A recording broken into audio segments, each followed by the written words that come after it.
রাত 11টা। বিয়ে হয়েছে কয়েক মাস। এখনো একবারও শাশ্বতীকে নিজের মতো করে স্পর্শ করতে পারেনি দীপক।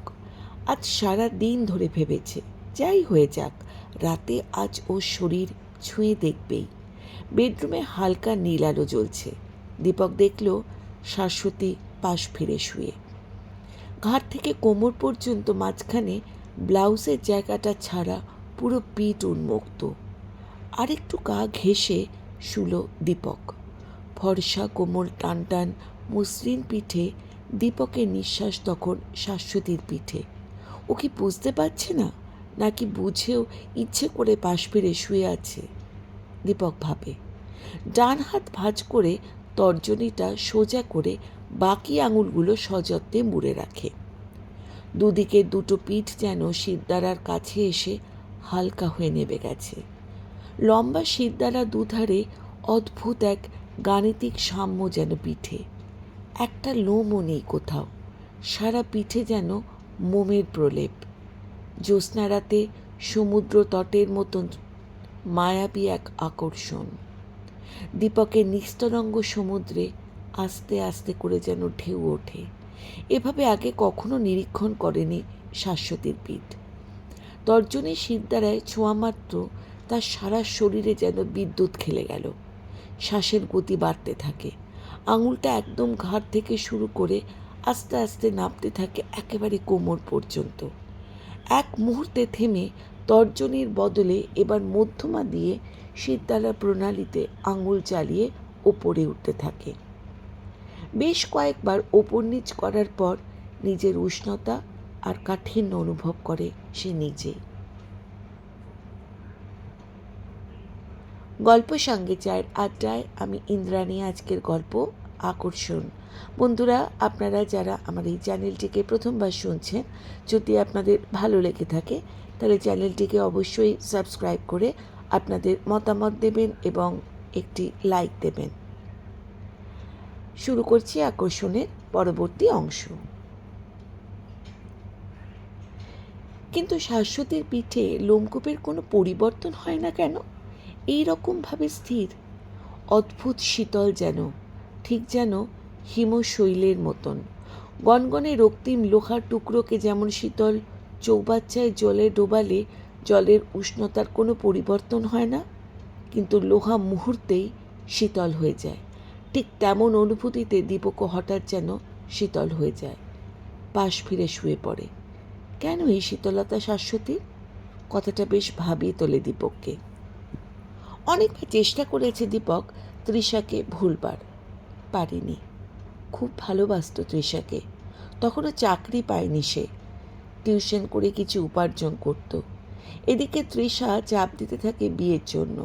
দীপক বলে, আমাকে আর 2 বছর টাইম দাও, ঠিক দাঁড়িয়ে যাব। এদিকে তৃষার সম্বন্ধ আসতে থাকে। সেন্ট্রাল গভর্নমেন্টে চাকরি করে ছেলেটা। বাবা মায়ের চাপের কাছে একরকম নতি স্বীকার করে বাধ্য হয়েছিল তৃষা। ভেতর থেকে বেশ আঘাত পেয়েছিল দীপক। অবশ্য এটাও বুঝেছিল যে কন্যাগ্রায়ের দায়গ্রস্ত বাবা মাদের চাপের কাছে সবসময় একটা মেয়ের লড়াই করতে পারে না, তার উপর যদি প্রেমিক বেকার হয়।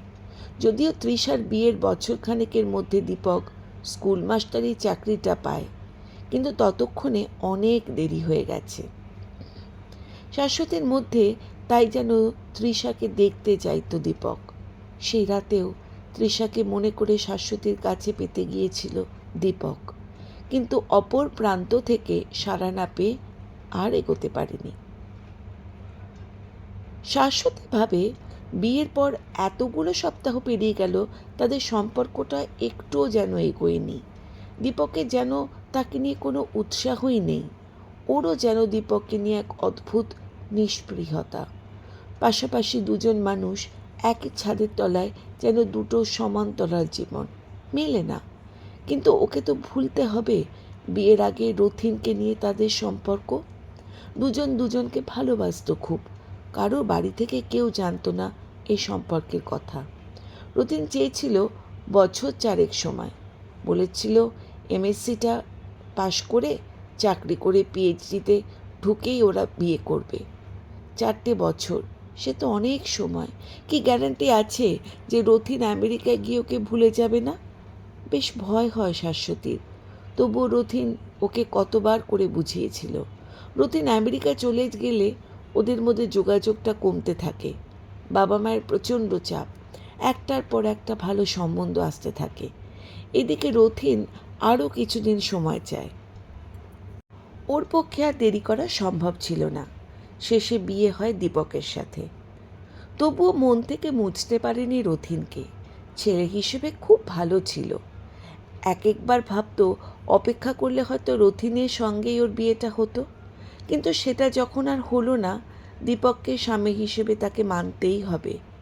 কিন্তু দীপক কেন এত উদাসীন? যতটা দরকার ঠিক ততটাই কথা হয় ওদের মধ্যে। এ যেন একই ট্রেনে পাশাপাশি বসা দুই সহযাত্রী, একই গন্তব্য কিন্তু পরস্পরের অচেনা যেন। রাতের বেলা দীপককে চিৎ করে ঘুমিয়ে থাকতে দেখে শাশ্বতী মনে মনে ভাবে, এ কি, একবার চেষ্টাও করে না? একবার আমি চেষ্টা করে দেখব। দীপকের দিকে পাশ ফেরে। দীপককে স্পর্শ করার আগে ভাবতে থাকে বেশ খানিকক্ষণ। তারপর সব লজ্জা ভয় কাটিয়ে বাঁ হাতে তর্জনী দিয়ে কপাল থেকে নাক, নাক থেকে গালে আঙুল চালাতে থাকে। অনুভব করে দীপকের পরিষ্কার নীলাভ গালে দাড়ির অমসৃণতা। উল্টো দিকে আঙুল চালাতে গালটা যেন বেশ মসৃণ, বেশ লাগছে শাশ্বতীর। দীপকের মুখের মধ্যে রথিনের মুখ বসায়। এক অদ্ভুত শিহরণ খেলে যায় শরীর জুড়ে। নিজেকে আরেকটু নিবিড় করে নিজের বুকটা দিয়ে আস্তে করে দীপকের বাহুতে চাপ দেয়। রথিন, আই লাভ ইউ, মনে মনে ভাবে শাশ্বতী। একটা উষ্ণতা তার শরীরে পুরো ছড়িয়ে পড়ে। নিজের পা দিয়ে দীপকের পাটা ঘষতে থাকে। না, দীপকের থেকে কোনো সাড়া পায় না শাশ্বতী। কিছুক্ষণ পরে রথিন যেন উধাও হয়ে যায়। শাশ্বতী দীপককে ছেড়ে নিজের বালিশে ফিরে আসে। উল্টো দিকে পাশ ফিরে শুয়ে ভাবতে থাকে, রথিনকে যে করেই হোক ভুলতে হবে। I have to accept Deepak. দীপকের এই ঔদাসীন্যতা বেশ ভাবিয়ে তোলে শাশ্বতীকে। দীপকে কিছু আন্দাজ করতে পেরেছে ওর ব্যবহারে। এভাবে দুজন দুজনের কাছে আসতে চায়, অথচ তাদের মধ্যিখানে কখনো তৃষা, কখনো রথিনের অদৃশ্য উপস্থিত তাদের বাধা দেয়। দীপকের মনে হয় শাশ্বতী আর ত্রিভুজের মূর্তির মধ্যে তারা যেন তিন প্রান্তে তিন মূর্তি হয়ে দাঁড়িয়ে আছে। আর শাশ্বতীর মনে হয় ত্রিভুজের শীর্ষবিন্দুতে দাঁড়িয়ে রথিন। দুটো ত্রিভুজ, একটা যেন আরেকটার প্রতিবিম্ব। অথচ তারা একে অপরের সাথে মিলে তৈরি করে এক রম্বস, যার চার বিন্দুতে ওরা চারজন। কিন্তু চতুর্থ ব্যক্তির অস্তিত্ব ওদের অগোচরেই থেকে যায়। দীপক জানে না রথিনের অস্তিত্ব, তেমনি শাশ্বতী জানে না তৃষাকে। একটা লড়াই যেন দুজনের মধ্যে চলতে থাকে, পরস্পর পরস্পরের কাছাকাছি আসার। শাশ্বতী দীপকের যত্নের কোনো ত্রুটি রাখে না। স্কুলে টিফিন প্যাক করে দেয় যত্ন করে। দীপকের টিফিনের বক্স খুললেই মনে পড়ে যায় শাশ্বতীর কথা। একটা রুটিকে 3 আঙুলে তুলে ঝুলিয়ে দেখে কি সুন্দর এক বৃত্ত। খুব সুন্দর রুটি বেলে শাশ্বতী। দীপক মনে মনে ভাবে, যেদিন তরকারিতে নুন কম হয় বা বেশি হয়, শাশ্বতী জিজ্ঞাসা করে দীপক খেতে পেরেছে কিনা। দীপক ঘাড় নেড়ে বলে, তাই নাকি? আমি তো বুঝিনি। কাউকে নিয়ে কারোর মধ্যে কোনো অভিযোগ নেই। তবুও কিছু একটা যেন নেই দুজনের মধ্যে। একদিন দীপক সিনেমা দুটো টিকিট কেটে আনে। শাশ্বতীও খুব খুশি হয়।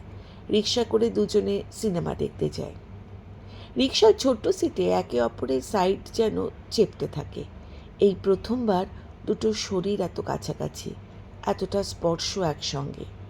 দীপক ভাবে, সিনেমা না গিয়ে পুরো সময়টা কি রিক্সাতে ঘুরলেই ভালো হয় না? রিক্সার বাঁ দিকে দুলনের সুযোগ নিয়ে শাশ্বতী ইচ্ছে করে যেন দীপকের গায়ে ঢলে পড়ে। দীপকের বেশ লাগে।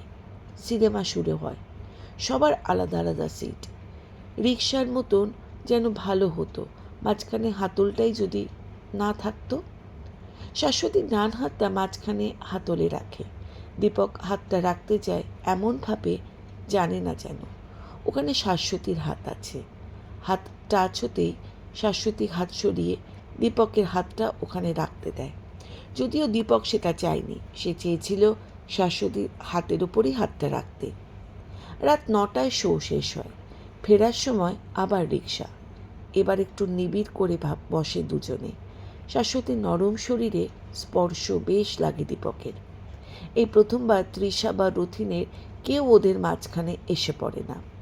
বাড়ি ফিরে বেশ অনেকক্ষণ অনেক অদরকারি গল্প করে তারা, যে গল্পগুলোর কোনো দরকারই ছিল না, কিন্তু সেই অদরকারি গল্পগুলোই যেন আজ খুব বেশি দরকারি হয়েছে তাদের কাছে। রাতের বেলা পাশাপাশি শুয়ে থাকে একটা দূরত্ব রেখে মাঝখানে। দীপক পাশ ফেরে শাশ্বতীর দিকে, কিছু পরে শাশ্বতীও। মাঝের দূরত্ব অনেকটাই কমেছে, তবুও যেন বেশ দূরে। আজ আরও একটু বেশি দূরত্ব অতিক্রম করতে হবে। দীপকের মনে হয় আগের রাতে কথাগুলো, শাশ্বতীর শরীর শীতলতা, আবেগে সাড়া না দেওয়া, কারো ইচ্ছার বিরুদ্ধে জোর করে কারো শরীর পাওয়ার ইচ্ছে নেই ওর। শাশ্বতী এখন বেশ ওর কাছে, চোখটা এমনি বন্ধ করে রেখেছে, নিশ্চিত ও ঘুমোয়নি এখন। বুকের আঁচলটাও সরে গেছে। ও কি জানে ব্লাউজের ওপরে ঈষৎ উন্মুক্ত বক্ষ যুগলের উন্মুক্ত হাতছানি তাকে প্ররোচিত করছে, নাকি এমনিই সরে গেছে?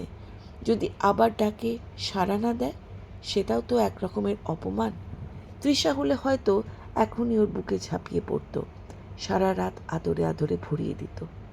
উফ, আবার ওই তৃষা, তৃষা শাশ্বতী, শাশ্বতী তৃষা ভাবতে ভাবতে নিজের ওপর বেশ রাগ হয় দীপকের। সব ইচ্ছে উবে যায়। শাশ্বতী ভাবে, একটা মেয়ে আর কী করে দীপকের কাছে আসবে? সব কিছুই সাজিয়ে সে বসে আছে, শুধু অন্য দিক থেকে একটা আহ্বানের অপেক্ষা। দীপকের দিক থেকে এই নিষ্পৃহতা বেশ হতাশাগ্রস্ত করে শাশ্বতীকে। ততক্ষণে দীপক ঘুমিয়ে পড়েছে। চোখ মেলে একবার তাকায় শাশ্বতী। একটা দীর্ঘ নিঃশ্বাস নেমে আসে। এতক্ষণ ওদের মাঝে কেউ ছিল না। হঠাৎ করে রথিনকে মনে পড়ে শাশ্বতীর। বালিশটা বুকে জড়িয়ে ঘন ঘন নিঃশ্বাস নিতে থাকে। কিছুক্ষণ পর অন্যদিকে পাশ ফিরে শুয়ে পড়ে ও। এখন ওদের মধ্যে অনেক অদরকারি কথা হয়, বলা যায় অদরকারি কথাই বেশি হয়। দুজন দুজনের প্রতি বেশ টানও অনুভব করে। রাম্বাসের দুই বিন্দু যেন পরস্পরের বেশ কাছাকাছি, আর বাকি দুই বিন্দু, যার একটাতে তৃষা আর আরেকটিতে রথিন, যেন প্রসারিত হতে হতে বেশ দূরে। হঠাৎ করে একদিন সিঁড়ি থেকে পা পিছলে পড়ে যায় আর শাশ্বতীর পাটা ভাঙে। ডাক্তার বলে পুরো বেড রেস্ট, কাস্টিং করা হয়। দীপক স্কুল ছুটি নেয় কয়েক সপ্তাহ, যতদিন না শাশ্বতী একটু ঠিক হয়। রান্না করা থেকে শুরু করে শাশ্বতীকে খেতে দেওয়া এখন দীপকই করে। স্নানের সময় যখন প্রথম শাশ্বতীকে নিজের কাঁধে ভর নিয়ে বাথরুমে গিয়ে নিয়ে গেল, কেমন যেন লাগছিল শাশ্বতীর। আড়ষ্টতা ছিল দুজনেরই, কিন্তু সে আড়ষ্টতা কাটতে খুব একটা দেরি লাগেনি। সযত্নে একটা চেয়ারে শাশ্বতী পা তুলে দিয়ে ওর মাথায় ঠান্ডা জল ঢেলে দিত। মাথায় আঙুল চালিয়ে সারা মাথায় ও চুল জলে ভিজিয়ে দিত। সেই প্রথমবার ওর মাথার চুলে আঙুল চালিয়েছিল দীপক। লক্ষ্য করত কেমন যেন প্রতিটি চুল মাথার মধ্যে গিঁথে আছে। নিকাশ ঘন কালো চুলের তলায় মাথার সাদা ত্বকে আলতো করে হাত বুলিয়ে দিত। মুখ তুলত না শাশ্বতী ইচ্ছে করেই। এক অপূর্ব অনুভূতিতে চোখটা বন্ধ করে রাখত। চুলটা টাওয়েল দিয়ে মুছে তাতে টাওয়েলটাও জড়িয়ে রাখত শাশ্বতী। তারপর দীপক বাইরে এসে দাঁড়িয়ে অপেক্ষা করত। শাশ্বতী তারপরে গায়ে জল ঢেলে চেঞ্জ করে দীপককে ডাকত।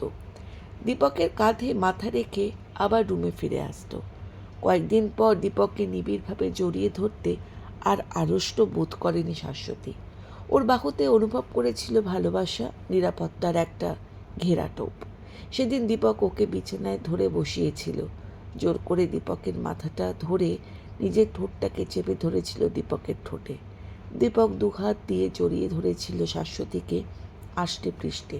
তাদের মাঝখানে সব দূরত্বের অবসান হয়েছিল সেই দিন। সেদিন রম্বসে শীর্ষবিন্দুতে 4 জনের বদলে একটা বিন্দুই, যেখানে শুধু দীপক আর শাশ্বতী, আর কেউ নেই। এখন ওরা, দীপক আর শাশ্বতী, প্রকৃত স্বামী স্ত্রী। আজ ওদের 3য় বিবাহবার্ষিকী। নিজেরাই নিজেদের মতন করে পালন করবে ঠিক করে। শাশ্বতী পরে বিয়ের বেনারসি আর দীপক ধুতি পাঞ্জাবিতে বরের সাজ। সব আয়োজন সম্পূর্ণ। একটা গোল ব্ল্যাক ফরেস্টের কেকের ওপর লেখা হ্যাপি 3rd অ্যানিভার্সারি। কেকটার ওপর 3টে মোমবাতি গুজে দেয় শাশ্বতী। লাইটার দিয়ে মোমবাতিগুলো জ্বালায় দীপক। দুজন দুজনকে পাশ থেকে জড়িয়ে একসঙ্গে মোমবাতিগুলোকে ফু দেয়। আর ঠিক সময় পাওয়ার অফ হয়ে যায়। সাধারণত পাওয়ার অফ হয় না, ওরা জানে এক্ষুনি পাওয়ার চলে আসবে। শাশ্বতী বলে, যতক্ষণ না পাওয়ার আসে চলো আমরা একটা গেম খেলি। ঠিক আছে, কিন্তু কি গেম?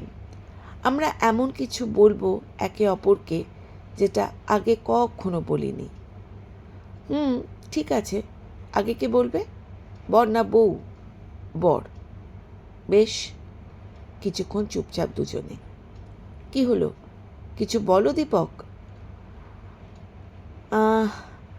আসলে আমি একটা তৃষা বলে একজনকে ভালোবাসতাম শাশ্বতী। সেই প্রেম কোনো কারণে পরিণতি পায়নি, আর পাইনি বলেই তোমাকে স্ত্রী হিসেবে পেয়েছি। জীবন নিয়ে বা তোমাকে নিয়ে আমার আমার মতন সুখী বোধহয় আর কেউ নেই। Thank you for being what you are for me. এরপর সারা ঘর জুড়ে নেমে আসে নিস্তব্ধতা। চাপচাপ অন্ধকারে দুজনে সম্পূর্ণ নিমজ্জিত। কারো মুখ দেখারও উপায় নেই। এত বড় একটা গোপন কথা হঠাৎ এমনি করে বলে ফেলবে ভাবেনি দীপক। ছি, শাশ্বতী যদি এখন ওকে ভুল বোঝে। অনেকদিন পর এই অন্ধকারে আজ যেন তৃষা ফিরে আসে। হঠাৎ করে অপর দিক থেকে নিস্তব্ধতা ভাঙে। আমিও যাকে ভালোবেসেছিলাম তার সঙ্গে ঘর বাঁধতে পারিনি দীপক। ছেলেটার নাম ছিল রথিন। তবে ওর কোনো দুঃখ নেই আজ। এক মুহূর্তের জন্য আবার সব চুপচাপ। এতদিন দীপকের কাছে রথিন আর শাশ্বতীর কাছে তৃষা আড়ালে ছিল, এখন আর নেই। এই অন্ধকারে প্রথমবার ওরা চারজন স্পষ্ট প্রতীয়মান। বেশ খানিকক্ষণ ওরা আবার ডুবে যায় নিস্তব্ধতায়। যেদিক থেকে শাশ্বতীর কথাগুলো আসছিল সেদিকে ছুটে যায় দীপক। ভুলে যায় মাঝখানে রাখা কেকের টেবিল। ছিটকে যায় কেকটা শাশ্বতীর গায়ে। হঠাৎ করে পাওয়ার ফিরে আসে। শাশ্বতী বেনারসি কেকে মাখামাখি। দুজন দুজনের জন্য যেন স্ট্যাচু হয়ে যায়। শাশ্বতী এবার নিজেকে নিরীক্ষণ করে। পর মুহূর্তে হাতে কিছুটা কেক তুলে ছুটে যায় দীপকের দিকে। ওর সারা গায়ে মাখিয়ে দেয়। ঠোঁট ফুলিয়ে দীপকের বুকে খুনসুটির কিল মারতে থাকে। দীপকও দু হাত দিয়ে শাশ্বতীর হাতটা ধরে ধীরে ধীরে ওয়াইয়ের মতন ওপরে তুলে প্রগাঢ় চুম্বন এঁকে দেয় শাশ্বতীর ঠোঁটে। তারপরে আস্তে আস্তে চোখ বন্ধ করে। দীপকের দুহাত আর বুকের মাঝে নিজেকে সঁপে দেয়। দুজন দুজনকে চেপে ধরে, জোরে, আরও জোরে, যাতে সমস্ত দূরত্ব চিরদিনের জন্য ঘুচে যায়। আকর্ষণ গল্পটি এখানেই শেষ হলো। আপনারা যারা এই কাহিনীটি পুরোটা শুনলেন বা থাকলেন, তারা দয়া করে চ্যানেলটিকে সাবস্ক্রাইব করে আপনাদের মতামত দেবেন এবং একটি লাইক দেবেন। সঙ্গে থাকুন, শুনতে থাকুন। ধন্যবাদ।